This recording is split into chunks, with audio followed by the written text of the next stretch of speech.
यतिखेर हेर्दै हुनुहुन्छ त्रिशुली खबर टिभी।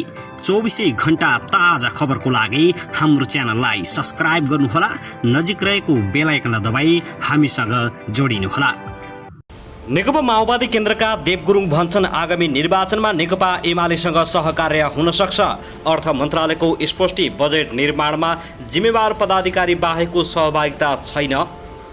अन्ततः नेकपा माओवादी केन्द्र र एमाले बीच सहकार्यको सम्भावना। अमेरिकी प्रस्तावले नेपाली राजनीतिमा तरङ्ग। नारायण काजी र माधव कुमार नेपाल बीच पनि भेटवार्ता। प्रचण्डको सचिवालयले भन्यो अर्थमन्त्री जनार्दन शर्माको राजीनामा गरिएको छैन, अफुवा मात्रै हो।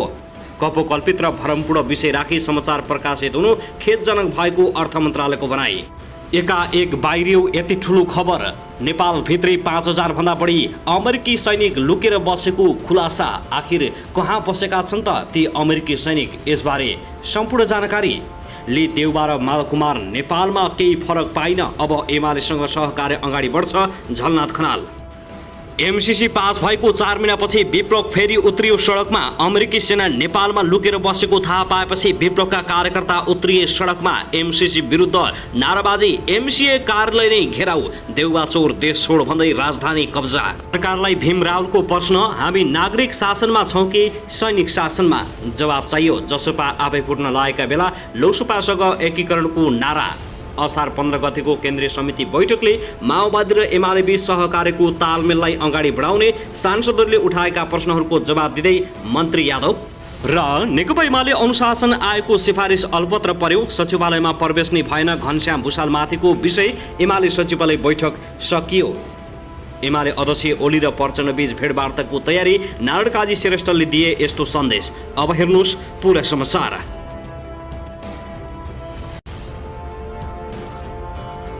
दर्शक महानुभाव नमस्कार, तपाईहरुलाई हार्दिक स्वागत छ हाम्रो च्यानल त्रिशुली खबर टिभीमा। यदि हाम्रो च्यानललाई अहिलेसम्म सब्स्क्राइब गर्नुभएको छैन भने सब्स्क्राइब गरी नजिक रहेको बेल आइकन दबाई हामीसँग जोडिनुहोला। दर्शकबिन फेरि पनि हामी तपाईहरु माझ निकै महत्त्वपूर्ण खबरका साथ उपस्थित भइसकेका छौं। यो भिडियोलाई अन्तिमसम्म हेरी हामीले साथ दिनुहोला। दर्शकबिन हाम्रो मेहनतको लागि एउटा सानो लाइक गर्न भनी नभुल्नुहोला। पछिल्लो समयमा नेपाली राजनीतिमा तरङ्ग पैदा भएको छ। नेकपा माओवादी र एमाले बीच फेरि सहकार्यको तालमेल अगाडि बढेको छ। हिजो मात्रै माओवादीका नेता नारायण काजी श्रेष्ठ र एमाले अध्यक्ष केपी शर्मा ओली बीच गोप्य रूपमा बालकोटमा भेटवार्ता भएको छ भने साथै तल्लो स्तरका नेताहरू पनि भेटवार्तामा दौडिएका छन्। साथै एमसीसीको विषयलाई लिएर आज विप्लव समूहले काठमाडौँमा एमसीए कार्यालय नै घेराउ गरेको छ।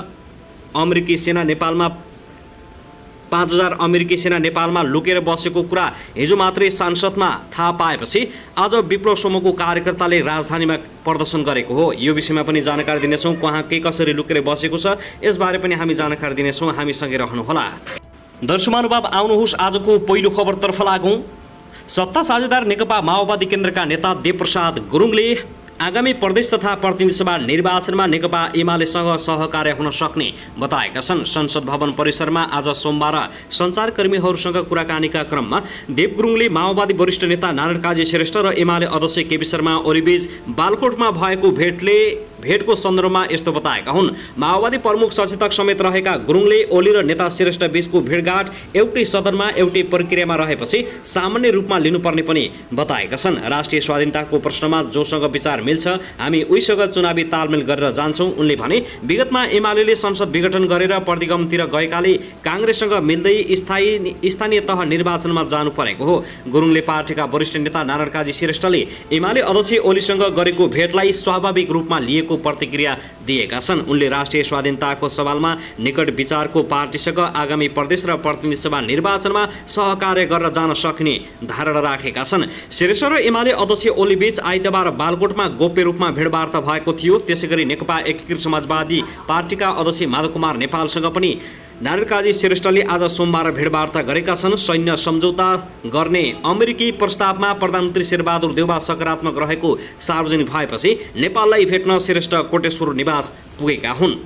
दर्शक महानुभाव त्यसैगरी नेकपा एमालेका स्थायी कमिटी सदस्य घनश्याम भुसालमाथि कारबाही गर्ने अनुशासन आयोगको सिफारिस अलपत्र परेको छ।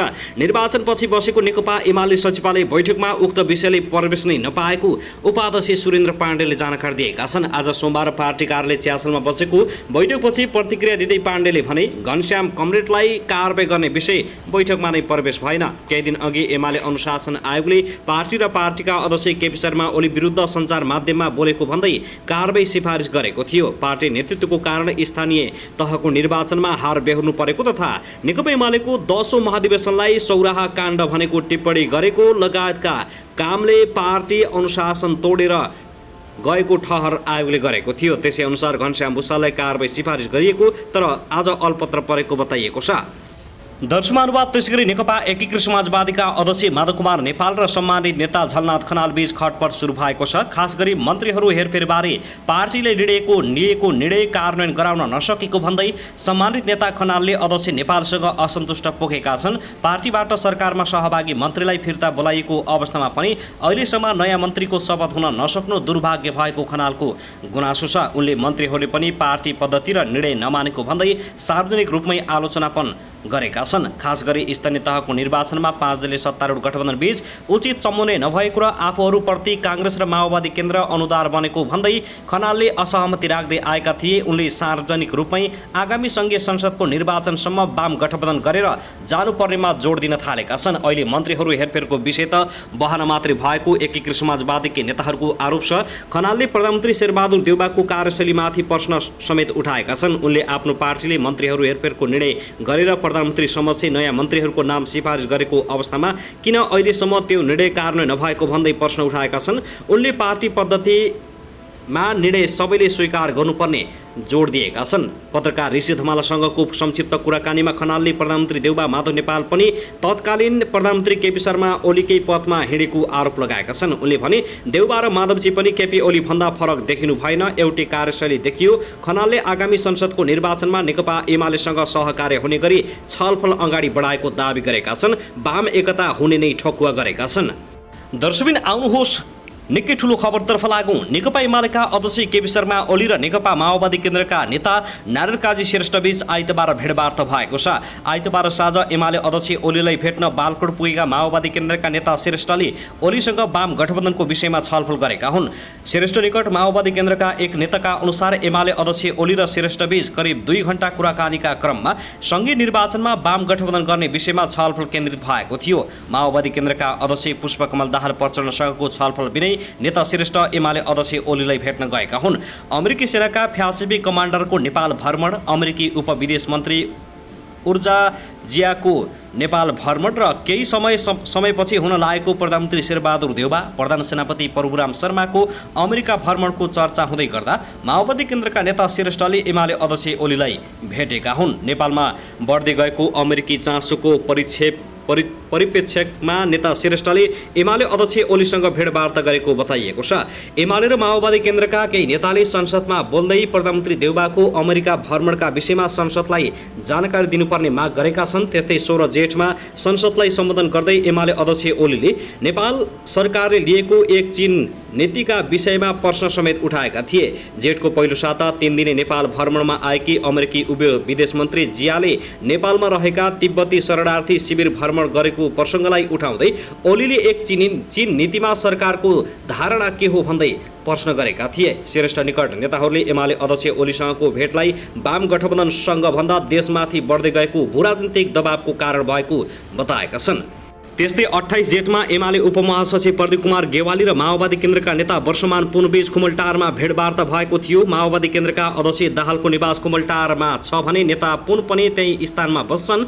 एमाले नेता गेवाली र माओवादी केन्द्रका नेता पुनबीच निजी निवासमा नभई खुमलटारमा रहेको एक निजी स्थानमा भेटवार्ता भएको थियो। दुई नेताबीचको भेटघाट पनि वाम गठबन्धनकै विषयमा केन्द्रित रहेको स्रोतले बताएको छ। एमाले र माओवादी केन्द्रका नेताबीच वाम गठबन्धनका विषयमा अनौपचारिक हिसाबमा छलफल चल्दै गर्दा युवा वाम बहस समूहले वामपन्थी एकताको लागि अभिनय सुरु गर्दैछन्। एमाले स्थायी समिति सदस्य घनश्याम भुसाल प्रमुख वक्ता रहने कार्यक्रम 1 असारमा काठमाडौँमा आयोजना गर्ने तयारी भएको छ।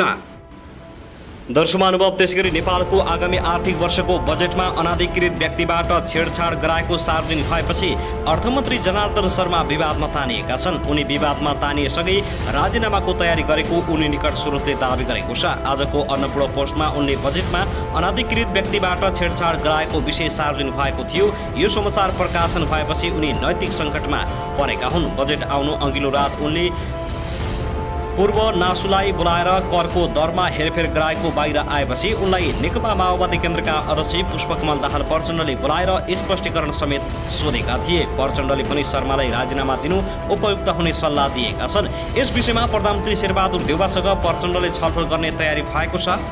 बालुवाटार स्रोतका अनुसार यो विषय बाहिर आएपछि प्रधानमन्त्री देउवाले पनि शर्मालाई राजीनामा दिनु उपयुक्त हुने सल्लाह दिनेछन्।